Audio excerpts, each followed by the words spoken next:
I'm Renata Bernardi, and this is the Job Hunting Podcast, where I interview experts and professionals and discuss issues that are important for job hunters and those who are working to advance their careers. So make sure that you subscribe and follow, and let's dive right in.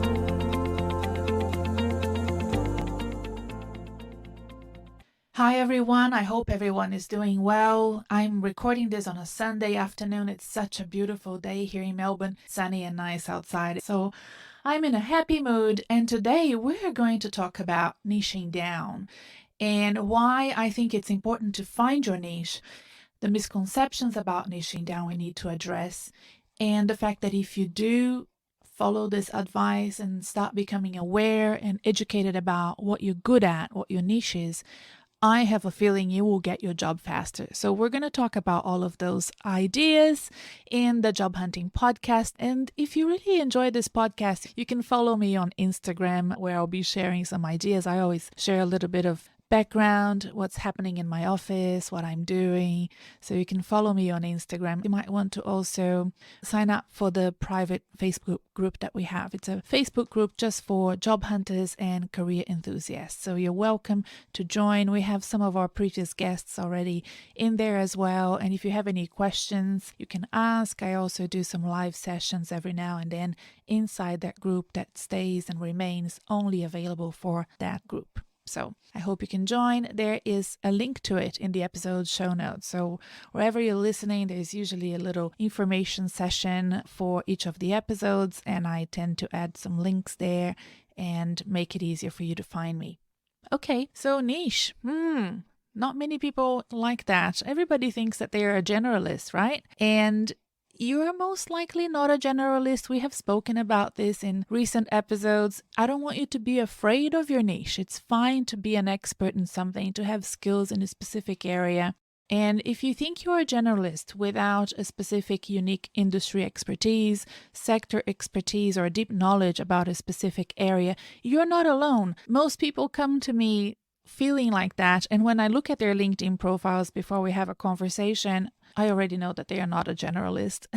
They can't tell, but I think it's very important that you are aware, and you're made aware either by talking to a coach or talking to a mentor about what you're good at and how you can hit the ground running with a project or a new job or a new team, how you can advance your career based on those things that are memorable to others, that people make you a go-to person when they need somebody for that specific problem that they have. Many executives believe that they are generalists. In fact, they may even announce that on their LinkedIns and resumes. But I want to point out to you that every single recruiter that has been a guest on this very podcast debunks this myth and has encouraged you, the listeners of the Job Hunting Podcast, to find your expertise and flaunt it. I'm talking here about Jeff Morgan, Anita Zima, Sandy Hutchinson, who else? Zoe Allen, Jeff Slade. I will put the whole list again for you to listen to so that you know I'm not alone in saying this, and that this is really Jacinta Whelan, I forgot. Jacinta, Donna Burr. All of these recruiters and executive search partners have said here on this podcast that it's important for you to find your niche. Some of them call it expertise. Jacinta and Donna like to refer it as your superpowers. So whatever you decide to call it, you still need to know what they are. You know, even as I started my business, I was challenged by both myself internally and by my close friends and advisors about how I'm going to present my coaching or consultancy more broadly. So I understand that there is this reluctance in being too specific and potentially locking yourself out of opportunities. I remember being in your shoes as a job hunter and thinking that I didn't need to niche down or I shouldn't niche down, and then being told over and over again that I needed to be more specific, and I just wouldn't. And I recently caught up with Jacinta Whelan for a coffee just before lockdown. It happened again. And we were laughing about that, the fact that, she once told me I had to be specific, and I was really reluctant to do so. So here I am now, learn from my mistakes. And it's so important to learn from other people's mistakes, right? This is skipping you a lot of pain and a lot of time and frustration. And I hope that we can do that, a little bit of that in this episode. But what is a niche? What it is an area of interest that you have developed over time. It's a combination of your strengths, the skills you've got, your passions, and it usually involves you performing a type of job really, really well, something that comes naturally to you. And that's probably the reason why you overlook it all the time. But pay attention to what your colleagues gravitate to you to get done. When are you the go-to person? When something needs to be done well, what is it that people come to you for? It's something that aligns well with your personality, with your talents. And I didn't think that I needed to niche down on my business. I just said that before. I thought that niching down was for other people. And because I was starting, I should be more broad about the sort of executive coaching that I was going to offer, but I was wrong. And some of my mentors and advisors were also wrong, because I'm being quite successful at specializing in job hunting. And it has made such a great difference for me in how I become memorable to people, how I can collaborate with other coaches because I'm not stepping in anyone's toes. And I think that that's also a very relevant example that you can translate to your job search, right? So you can work with other employees or the colleagues or the professionals that are job hunting because you're not directly competing with anyone. I remember when we were running the Job Hunting Made Simple program back in February, we had a couple of CFOs doing the program, which was surprising to me. I didn't expect C-level executives to sign up for the group coaching, and I was delighted that they did because they were really helping me reinforce some of the ideas, having employed people themselves. But they were very specific in their expertise, and they were really not competing with each other, even though they were going for senior finance roles and applying for those. They were applying for very different roles. One was very ASX listed type CFO, and the other was more of the not-for-profit, smaller organizations. So if you identify what your expertise is, you will be able to collaborate more with others because they could be telling each other about roles. Look, I just saw something that doesn't suit me, but it may suit you. So this is really important. Look how I collaborate well with Michelle Redfern and Susan Colantuono and other coaches and experts that I have interviewed for this podcast. We're not stepping in each other's toes. We're collaborating and we're sharing intelligence. I refer clients to them. They refer clients to me because we have our own expertise. So here are some common misconceptions that you may find about niching down and about having a very specific expertise that I want to talk to you about. So the first misconception is that niching down means limiting your job opportunities, the jobs that you can apply for. This is not true. Finding your niche isn't about fewer job opportunities. It is about applying for the right opportunities for you. Being specific about what you're good at and about what sort of organizations or jobs you serve well makes you the go-to person for those jobs.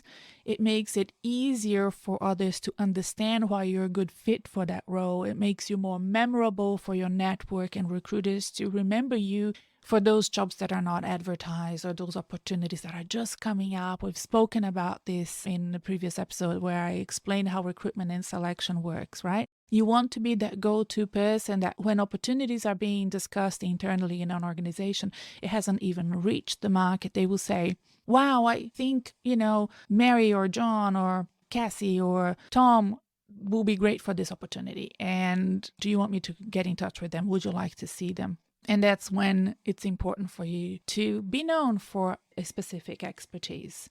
So think about that. It makes you more memorable for your network and recruiters to be that go-to person. So that's the first myth. It doesn't mean limiting your jobs. It means that the right opportunities will find you, and you will be applying for the right opportunities as well, and not spending your time with opportunities that are not suited for your expertise. The second misconception is that you have to niche down to a specific group of companies or specific types of jobs. There's several different ways of niching down and becoming an expert in something. And I'll give you a few examples now of how I've done that in my career.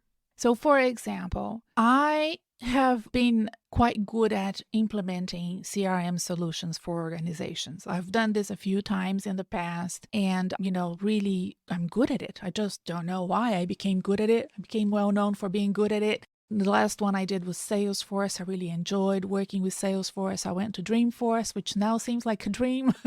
I don't even know how they're running it these days. I'm assuming it's all online. But when I was consulting before the pandemic, I was contacted by an organization that wanted me to implement SAP.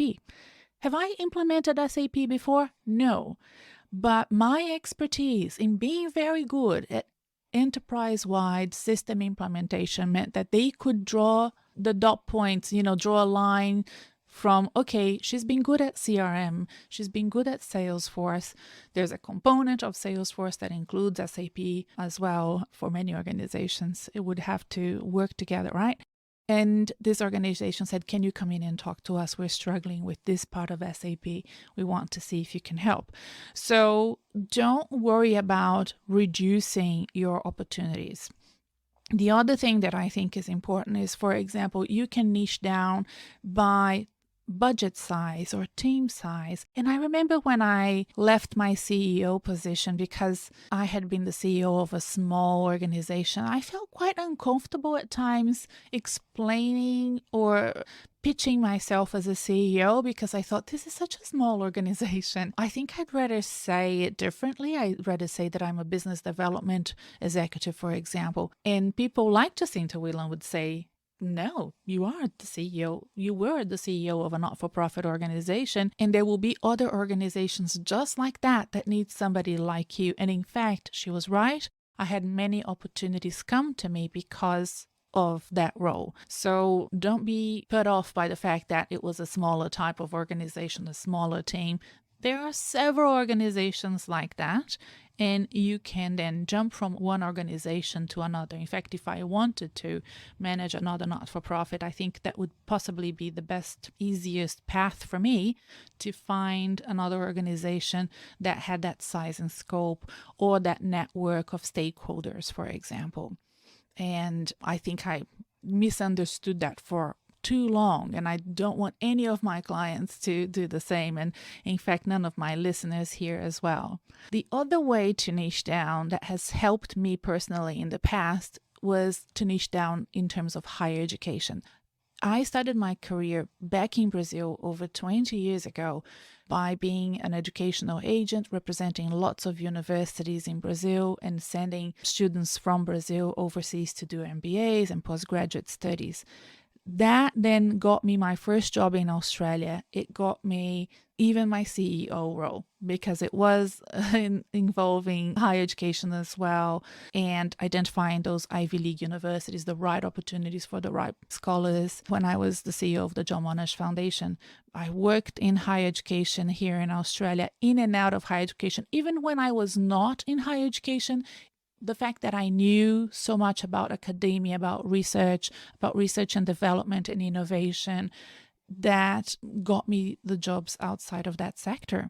So it's really amazing. In fact, last year during the pandemic, I started coaching 100% of the time. I just focused so much on coaching. I really wanted to help everybody that was losing their jobs right at the beginning of the pandemic. But the only consulting job that I did was, you guessed it, higher education related. So I worked a little bit with Austrade here in Australia, and they needed help with their international education campaign and communication strategy. And that was because of the work I did as an agent back in the 90s. So, it's really amazing that if people know you for something and they know that you've done it well, they will remember you. And, you can't really forget that. It's really important that you know what your top talent is. You can also niche down by geographic location. I have found that many of my clients forget to mention this specific talent that they may have. They may have had great roles in Southeast Asia, managing clients there or supply chains. Sometimes they may have also managed this sort of international operations for an organization based here, and they can do that again in a different geographic location because they've done it before. So it's really about identifying that. For me, it's South America. Everywhere that I have worked, I am the go-to person for anything to do with South America. So my first job here in Australia, it was really helping the Faculty of Commerce at Melbourne Uni to attract students from South America. When I was the Institute of Chartered Accountants, I was the only one that spoke Portuguese, and for a time we had some sort of partnership with East Timor. And you guessed it, I was the only one that spoke Portuguese. And many times for my organizations, I was the one that would go to Canberra for conversations with DFAT because I was, somebody that could represent South America. So it's not huge. It's super niche for Australia, but it has given me such great opportunities. I've met every single ambassador, going to Brazil or Brazilian ambassadors here, many of the South American ambassadors as well. I've been invited by Global Victoria to attend some events here because of that as well. So you never know. You just have to let people know where you're from or where you worked and let them figure it out. But make sure that you know all of those different interesting things about your career that may attract opportunities for you. And the final misconception that I want to tell you is that you don't have to niche down your entire resume. That's not the purpose of identifying those expertise within your experience and your background. You can be an operations manager or a project manager, more broadly managing a much bigger scope. That's what happens when you advance in your career anyway. But people knowing what your expertise is means that they will allocate some of that to your responsibilities and then find other people to complement you. And that is also important when they're hiring, to make sure that they have that diversity within a team, that they know where those responsibilities lie. And I think this is really an interesting take. So for example, when I say that I'm good at CRM implementation, I may not be good at several other things. And then I would have to either hire people to help me out with gaps so that I could fulfill my operational role, or I would have to find colleagues that would complement me and make sure that we were working well together so that we could implement that CRM and do everything else that needed to be done to run the business. So I hope that these ideas and examples will make a difference in how you see your expertise and how you pull those little gems out of your resume and bring them up to the front of your About section on LinkedIn, at the top of your resume in your summary. I think making sure that you are aware of how it can be done and the importance of it makes a difference in your job search. And of course, if you need help with that, I'm here for you. You can book a consultation with me. A lot of people book consultations with me to do just that. And that's, of course, a big part of my coaching routine and my framework with my clients, either at the Job Hunting Made Simple program, which is the group coaching that I run, or with my private clients. So if you want to learn more about how I help people with their jobs and their careers, go to my website, renatabernardi.com, and see if there's anything there that you like and want to talk to me about. You can get in touch with me. Of course, if you enjoyed this episode, give it a 5-star review wherever you found this, and I'll see you next time. Bye.